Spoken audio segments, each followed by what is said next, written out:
is no talking him out of it. And what specifically did he tell you he was planning on doing? Go shoot Nate. 3 lives collide in a small Oregon town. A jealous boyfriend. Do you think I killed him, or do you think I'm involved in killing him? His volatile girlfriend. He messaged you a couple hours before Nathan was killed that he needed you to bring him his toy. What is he referring to? The gun. And the co-worker caught in the middle. Do you think he was trying to pick up Dominique? I couldn't tell you. What begins inside a bakery spirals into suspicion, betrayal, and violence. And the video basically shows the driver of the car killing Nate. And at the center of it all, a deadly love triangle that leaves one young man dead and police hunting for his killer. Why me? I'm a family man. Why would I go jeopardize it to kill this guy? Did I need for this to happen? I should have just called the cops on him. The penalty is death. Get your family out of here. Why me? I will have my attorney call you. So unbelievable. In the final days of April 2024, police were already familiar with the Milwaukee apartment shared by Cody James Denewith and his girlfriend, Dominique Marie Britt. A domestic violence call had brought officers to the door, and Denewith spent a brief stint in jail. It was during that short time behind bars that Britt delivered a revelation. She claimed that Nathan Dean Anderson, Denewith's co-worker at a bakery chain, had sexually assaulted her. After Britt's allegation, Denewith was furious, and he wanted Nathan Anderson dead. It's late afternoon on April 29, 2024, on a quiet neighborhood street in Clackamas County, Oregon. Around 5:30 p.m., Cody Denewith finds Nathan Anderson. Denewith raises the Sig Sauer and pulls the trigger. 3 shots tear into Anderson's abdomen. Neighbors hear the gunfire and rush to call 911.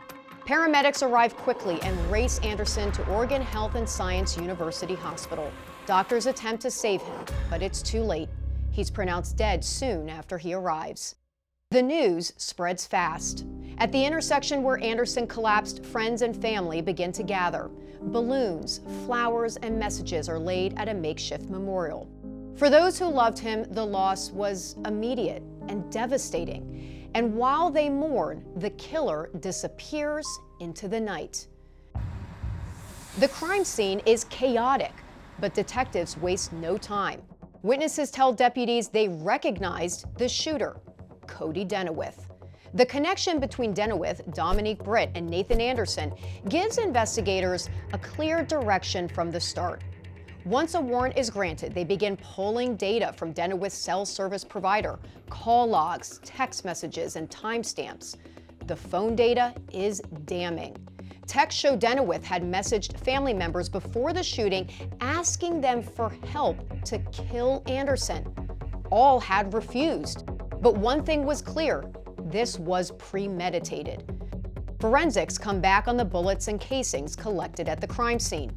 They're consistent with a Sig Sauer P365. Surveillance video from multiple angles around the scene confirms Denewith's silver sedan was spotted near the scene when the shots rang out, and it was missing its license plates. With witnesses, ballistics, digital records, and Dominique Britt's participation, detectives now have everything they need, except their guy. 1 week after the murder, the hunt finally comes to an end. Detectives locate Cody James Denewith and place him under arrest. Detectives have their suspect. Now they want his story. On May 6, 2024, inside a small interview room at the Clackamas County Sheriff's Office, the cameras roll as Cody Denewith is brought in. First off, am I under arrest? Yes, sir. For what? The detectives remind him this room is wired with cameras and audio. This room's audio and video recorder. This is Alex. He's also a detective. Okay. They read him his rights, then they start to probe. So we're investigating the death of a man named Nathan Anderson. Yeah, I heard about that. How did you hear about that? Social media. Social media? Yeah, it's not on the news. I looked. Yeah. Did you know Nathan? Yeah, he used to be my worker. He used to be a worker for you? Yeah. At Dave's? At Dave's, yeah. When was that? Maybe a year ago. Okay. Yeah, we've hung out maybe 2 or 3 times since then. I helped him move from his mom's to an apartment complex. Okay. And it's the first time I heard from him in about 6 months. When was that? Maybe a few months back. Okay. Yeah. When's the last time that you talked to him? Talked to him? Yeah. When I got out of jail, I talked to him. But his voice hardens as he recalls what happened while he was locked up. I guess he'd come over to my apartment while I was in jail and ended up getting my girlfriend high and all sorts of, I don't know the whole story. He wouldn't tell me it. According to Denewith, Anderson crossed a line. Do you think he was like trying to pick up Dominique? I couldn't tell you. He wouldn't tell me. I tried to get the full story from him for a couple of days, and he kept getting all heated in arguments and stuff, and cussing and this, that, and the other. And it's on the Facebook if you've been on his. I'm sure you have since you're doing an investigation. I'm sure that's probably why I'm here, because of all his threats and stuff, right? Well, I mean, I haven't seen it myself personally, but what kind of threats was he making to you? Just that he would end my life and this, that, and the other, and I don't know him and where he's from the cartel, and he's from GD, and he's this, that, and the other, and he'll wipe me clean, and blah, blah, blah, and So lots of stuff. lots of drugs talking. Okay. Did he seem like he was... No, he didn't. Using meth? He couldn't. I don't know what he was doing. Okay. I couldn't tell you personally. how did that make you feel? Did you feel threatened? No, not at all. Okay. He's, in my eyes, he was like my little brother. I didn't know him on a personal level, but he's younger than me. We've been through some of the same things. He had his life on track there for a minute, and if he needed help, all he had to do was call. Yeah. I was always there if he needed help. So it's kind of messed up that he went over to your apartment then, given the fact that it sounds like you tried to help him out. Yeah, I mean, I didn't really mind. I didn't think he was trying to pick up on her, but she couldn't remember what was going on because she was blacked out drunk. Okay. And so I tried to get the story from him, and all I asked him was, hey, screenshot me the messages that you guys had. That way I can get some clarity on the situation of what happened. Yeah.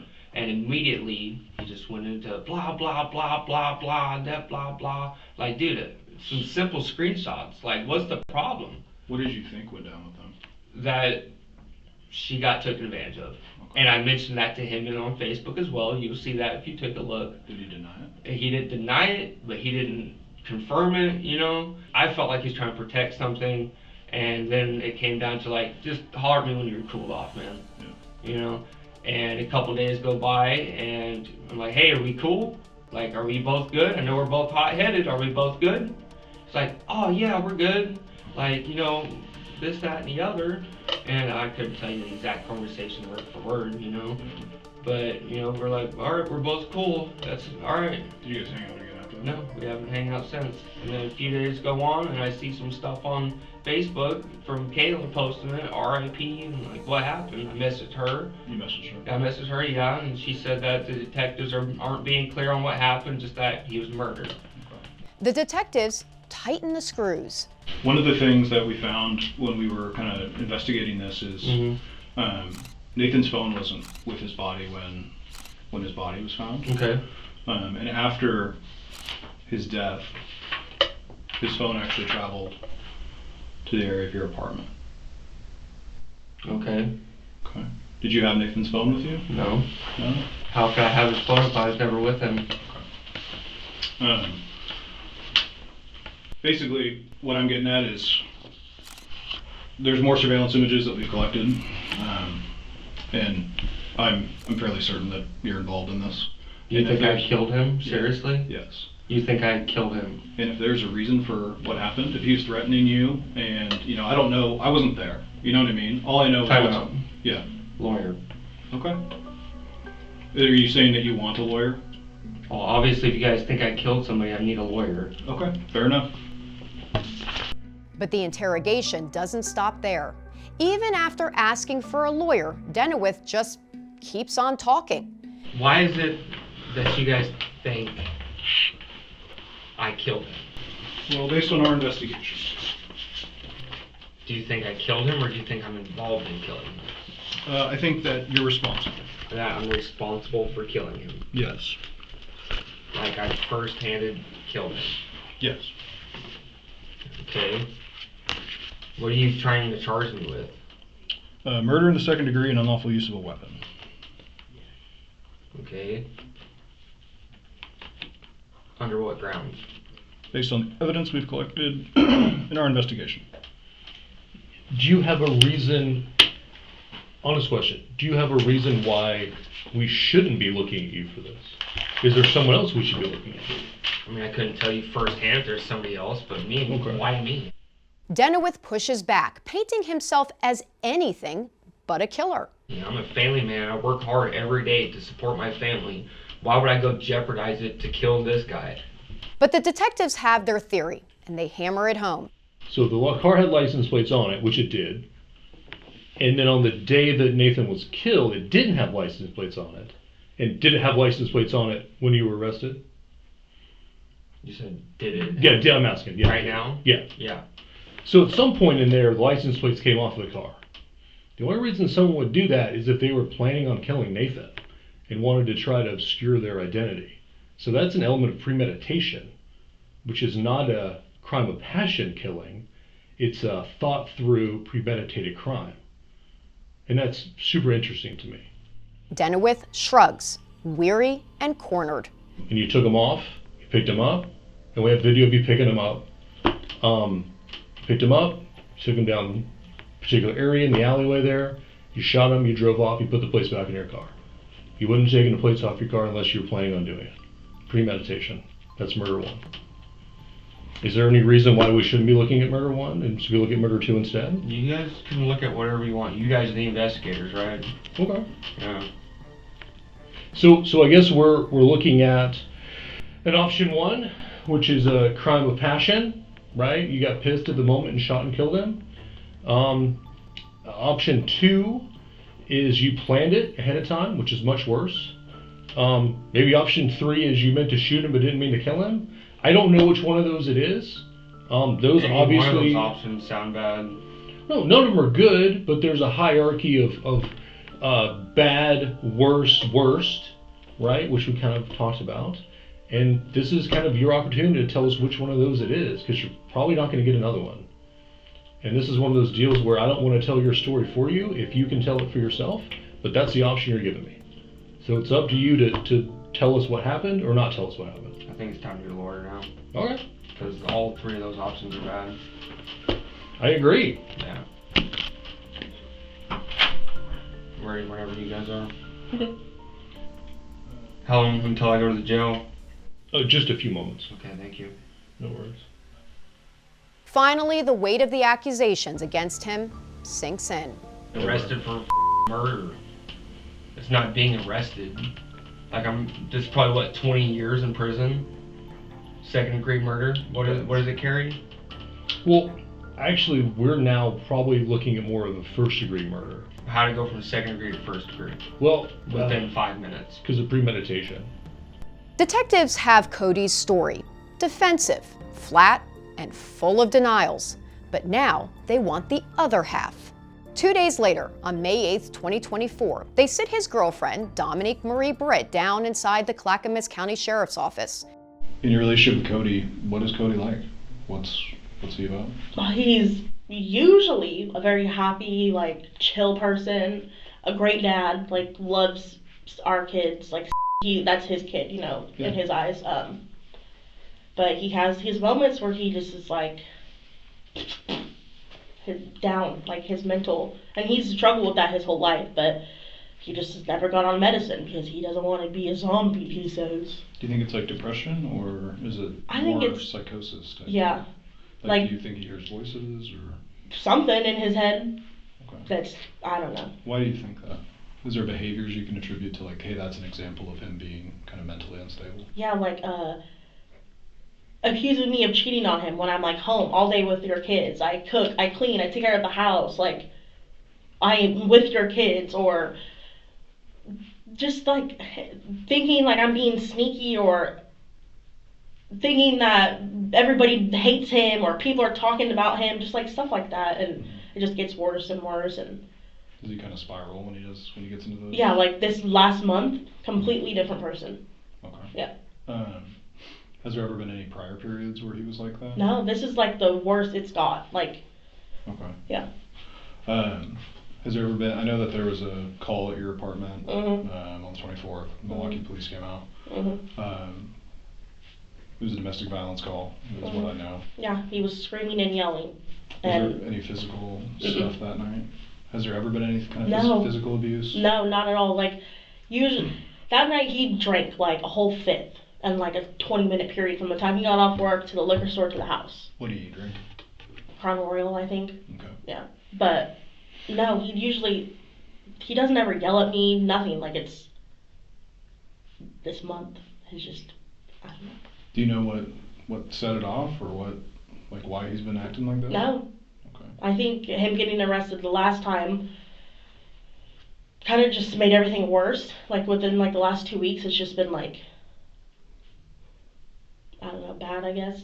His mental health, I don't know. While searching for any charges in Minnesota, we used TruthFinder to run background checks on Cody Denewith and Dominique Britt. On truthfinder.com, we typed in Cody James Denewith and Dominique Marie Britt's names, ages, and state of residence. In under a minute, our paid subscription service gave us access to several criminal and traffic reports, like those pertaining to their arrests in Minnesota. We even found information like aliases they might use, possible phone numbers, address history, and traffic records. Unlimited reports with this kind of information and more are available in minutes to anyone with a paid subscription.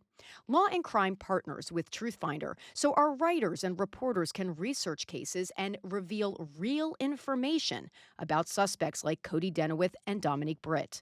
But even if you don't work in true crime, truthfinder.com can give you peace of mind when you do these unlimited public record searches for the people around you. Search for sex offenders in your area. Find out if your neighbor is safe enough to invite over for dinner, and learn about the people in your life when you search their name on truthfinder.com, and they'll never know you looked. If you're watching this episode of Law and Crime Investigates, you can get 50% off your first month of confidential background reports at truthfinder.com/LCinvestigates. The link is in the description. I woke up and everything was just like, everything hurt. Like a hangover? Yeah. Or No, like my whole body. Like, was it a hangover pain or was it different pain? different pain. Like, my hangover pain was like, oh my head. Yeah. You know?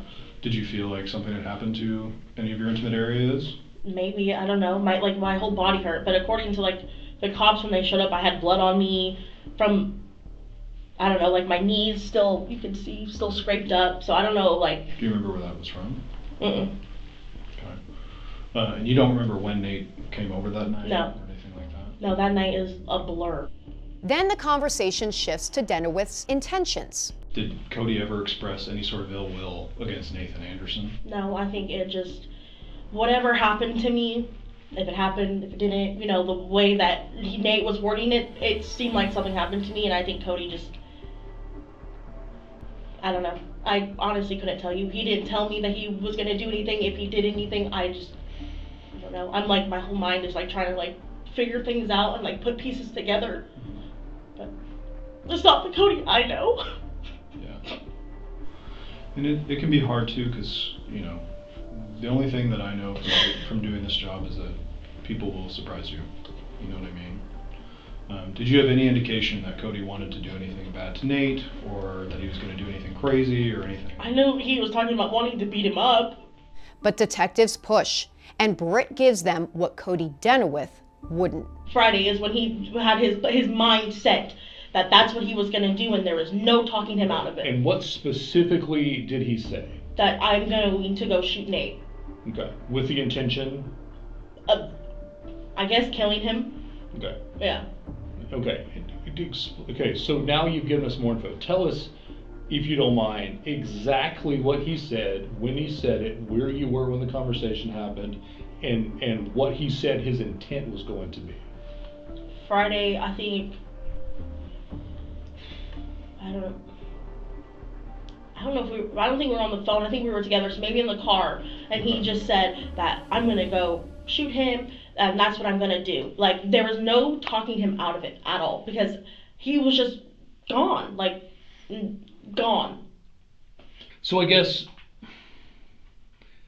you know, the big question here is, if you knew the plan, why is Nate dead? There was no stopping Cody at all. No matter how many times I told him, if you do this, you're gonna ruin your life. Your son's gonna grow up without you. Okay. Did not care. The detectives zero in on the weapon. He messaged you a couple hours before Nathan was killed that he needed you to bring him his toy, the one from upstairs. Yeah, and I told him sure, and then I called him and I said, no, I'm not bringing nothing to you. What is he referring to? The gun, probably. Did he really come and get the gun? Yes. And let me explain something to you that I don't want you to say something you can't take back later. Mm-hmm. And this is why I'm going to tell you this. Because one, that he went and got himself, opposed to you bringing it to him, doesn't make any sense. Based off the messages, it makes no sense. Mm-hmm. But beyond that, we've applied for court orders to get his phone records. Okay? Mm-hmm.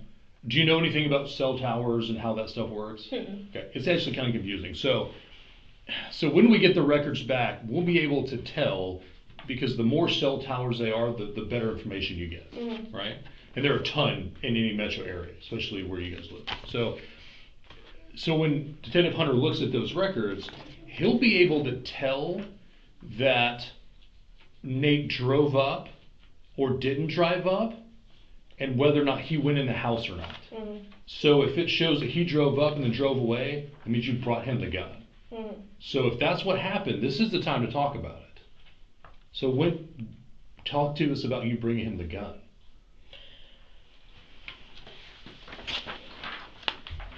I did.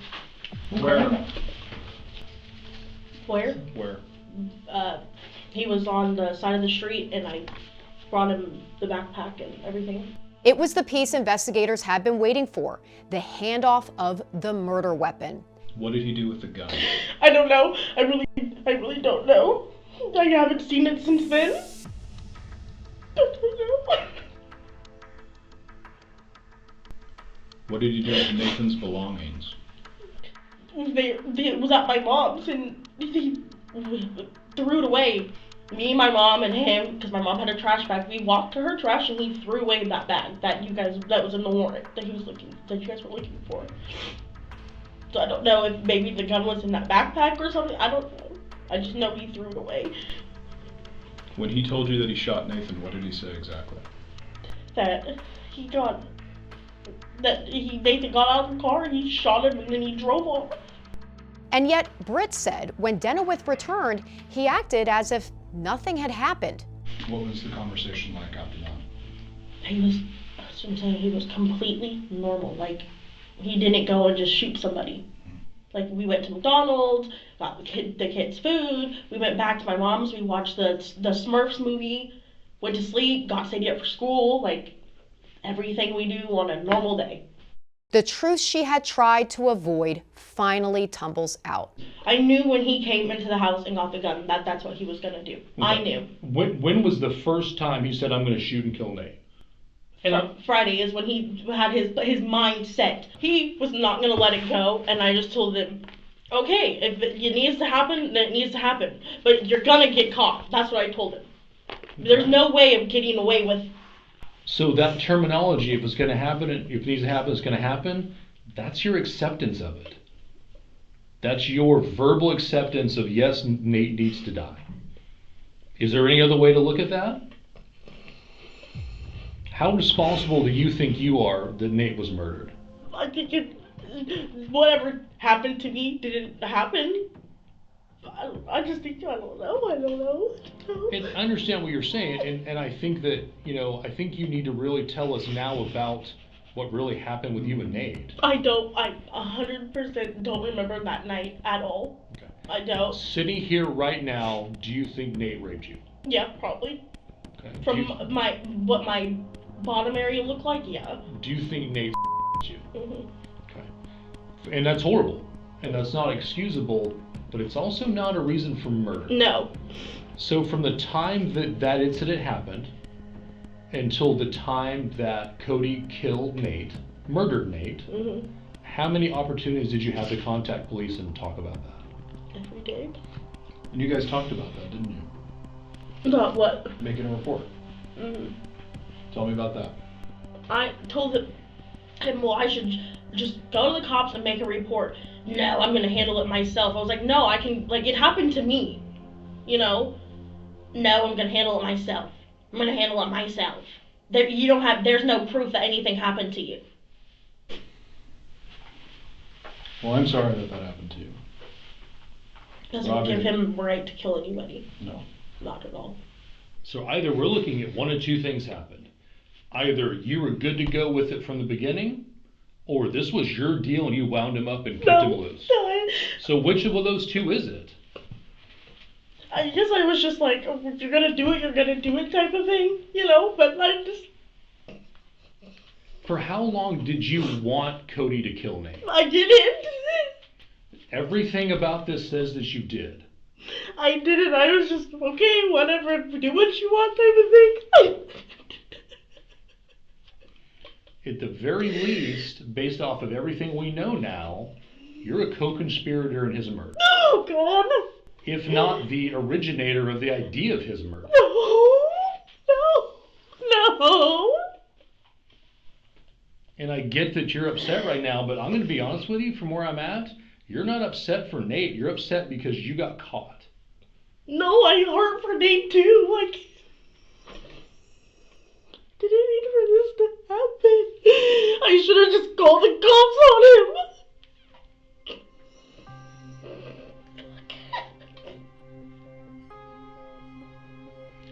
You could have made that call on Friday. You could have made the call on Saturday. I know, every You could have made day. the call on most of Monday.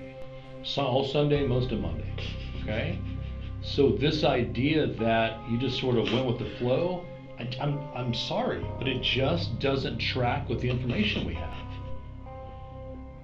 Dominique Britt is taken into custody. Both she and Cody Denewith face charges of murder and unlawful use of a weapon. With the investigation now complete, the focus shifts from the streets to the courtroom. In December 2024, 27-year-old Dominique Britt pleaded guilty to first-degree manslaughter and unlawful use of a weapon. She's sentenced to 150 months in prison. In April 2025, Cody Denewith pleaded guilty to first-degree manslaughter and first-degree assault with a firearm, resulting in a combined 27.5-year sentence. For Nathan Anderson's family, the verdict brings a measure of closure. But no sentence, no judgment could restore the life that had been taken far too soon. For Law&Crime Investigates, I'm Kristin Thorne.